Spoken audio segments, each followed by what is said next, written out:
Oh wow, we actually have some Evil Twin success for you today.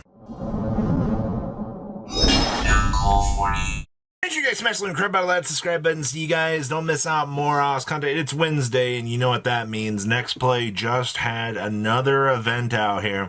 And I love seeing the shuffling up and the randomization of some of these tournaments because you really do get an interesting opportunity to see how their meta in the OCG is at least shaping up for this one particular region. Now, your most represented deck this week in terms of participation was actually none other than Rizol. Oh, how Rizol's back on top of things. If you guys remember just last week when we looked at that next play breakdown, you had Regenesis. I don't even see Regenesis on the board this week, which is very, very strange. But okay, well, I guess you go from one week to another and you see your meta shift so much. We also have 3 Malice challengers out here. Now, Malice is definitely one of those extremely strong decks. It definitely still is showing what it's capable of doing, and I mean, it was a hit in the top cut. I'm not all that surprised to see that either. Now, we also had 2 Tenpai Dragons. You guys understand and know how stupid that this deck is in order to OTK its opponents.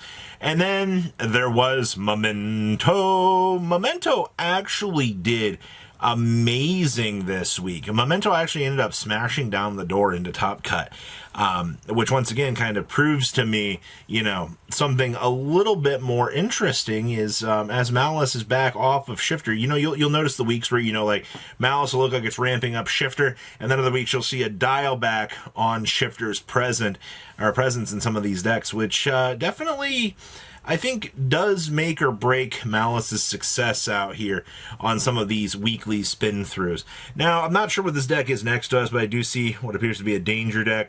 We had Crystron. Looks like we had Eldritch, the Golden Chicken Nugget.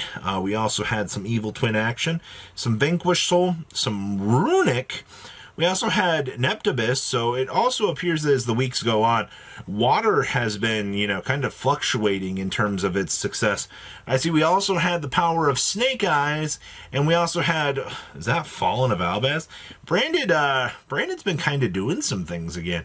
I don't know why, this deck just comes and goes. It's very, very interesting. Now, we have the power of your top 8. Now, to nobody's surprise out here, your most represented deck in your top cut's going to be Rizol.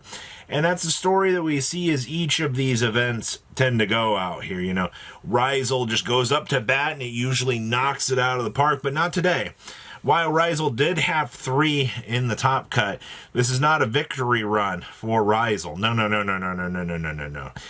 Which is great. We also had 1 Malice deck. You know, that conversion for Malice is pretty awful, but they did manage to get 1 into top cut, which is good. We also have a Crystron player who managed to find their way into top cut. I've been quite enjoying seeing Crystron's success in the OCG, man.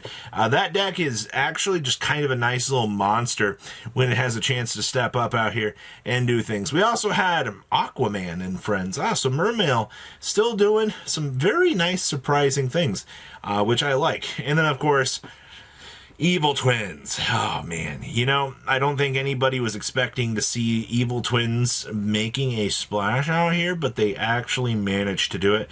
And then we have 1 Memento challenger that found their way on in to the top cut out here and actually did it. Memento ended up overcoming everything on this pie chart and actually ended up winning the event, which is quite impressive, honestly. Let's pass on over to decklist. So, winning our event should be, to nobody's surprise, the power of Memento. Now, I see we got some ratio changes here versus some other lists. We're on 2 Anguish now? I didn't think I would see the day that we would start messing around with one of the best pieces in our deck, but I guess it makes sense because, you know, sometimes you want Duskblade to be the normal summon, and he does kind of feel like some days he does do a little bit more than most. 1 combined create, everything else in the monster lineup I think is fine, though I gotta give a shout out down here to the Driver and to the Gamma. I love the fact that Driver and Gamma have found some much needed success out here in these builds. Like, honestly, just ensuring that you're going to be able to get those key functions to resolve and your opponent tries to cut you off, no, just blow them out of the water. That's exactly what you want to be seeing. I also see Sky Striker Azalea down here in the extra deck, which is kind of cool. Two of the big combined creation, one of the twin-headed Thunder Dragon, which might seem a little bit weird in terms of ratios, but we're also packing in triple Solemn Judgment down here. Yes, the set up my boss monster and then Solemn Judgment my opponent out of existence, as they do not have any follow-up whatsoever. Yeah, seems good to me. So that's first place. Ooh, now this is what I wanted to see. We have Evil Twins for you. Now, in terms of playing the new Evil Twins, it looks like it is just the simplest built-in splash package that you could imagine. I see that we've only playing one of the new Lilla in the main deck. Down in the extra deck, you just splash on in the one new Kishi Skill Link 1. And, you know, you're off to the races. That's all that this deck needs. It needs to just gas up and go. It does exactly what it wants to be doing. And then, of course, you know, since you are playing this, you are going to be doing Fiendsmith cards in here as well. This should be no surprise to you, because Fiendsmith stuff is incredibly strong. And especially when they make a light Fiend that lets you go, oh, hey, by the way, we're going to go Link 1 into Link 1. You know, it speeds up a very long process for this deck in order to do the very fun things that it wants to do. Also, I am very intrigued that they are playing the Scythe in the main deck. But, I mean, if you get the A-Bow loop rolling, you're just going to be punishing your opponent as the games go on. I, too, love the nice little loops. Thanks, Konami, for allowing Scythe to stick around. You gave Evil Twins a reason to want to play this stuff. Sigh. I really, really do question the OCG sometimes. Next up is Crystrons. Now, the cool thing that the OCG gets to do with this deck is, you know, they have access to Baron de Fleur. Baron definitely gives you a stronger end board piece, for sure. But one thing that the OCG has been reliably doing for so long out here is the whole title Dragon Ruler dumping your pieces so that, you know, you can kind of get the setup and going. I've noticed that the TCG is kind of starting to finally realize that, you know, that's not a bad idea. Now, obviously, Mr. Title being a lot of stars helps making some of the bigger boss monsters in here, you know, like, you know, jumping into Baron's a lot easier. Jumping into Legatia is also a little bit easier. And speaking of Legatia, that's another little extra piece that I'm seeing down here. I know that the TCG talked about wanting to play Legatia.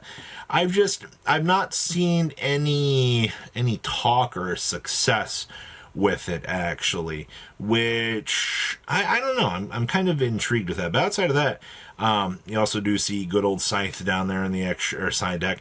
Yes, I too love locking my opponent out of playing the game, but this is a nice little directional piece of where it looks like the meta's kind of going in the Crystron department, which I kind of like this. And then we have Rizol for you. I'm going to dub this deck probably the most cookie cutter of cookie cutter builds that you can kind of have out here. You know, you're playing some amount of small worlds to be able to bridge. You know, you've got Bonfire, 7 Techie, all that fun stuff to be able to get the engine pieces going. You see that the Plasma Hole is now built into the deck because, you know, you can set it off of the new level 4 that we got. It's amazing. One level 4 monster just fixed this deck's entire problems and actually gave it a chance to play again. You also do notice that more people have been doing the Hazy Flame Banshee stuff in this deck. It's become the norm in the OCG at this point, and it works out. I also see, oh man, we're actually side decking Dragon's Mind down there, the counter trap card. That is frickin' wild to me that they are actually playing that. But okay, another day in paradise, I guess, out here for the incredibly weird meta choices that people test out. So what do you guys think? Please leave a comment down below, tell me what you guys think, and I'll see your beautiful faces back here in a day, guys. patrons. Thank you.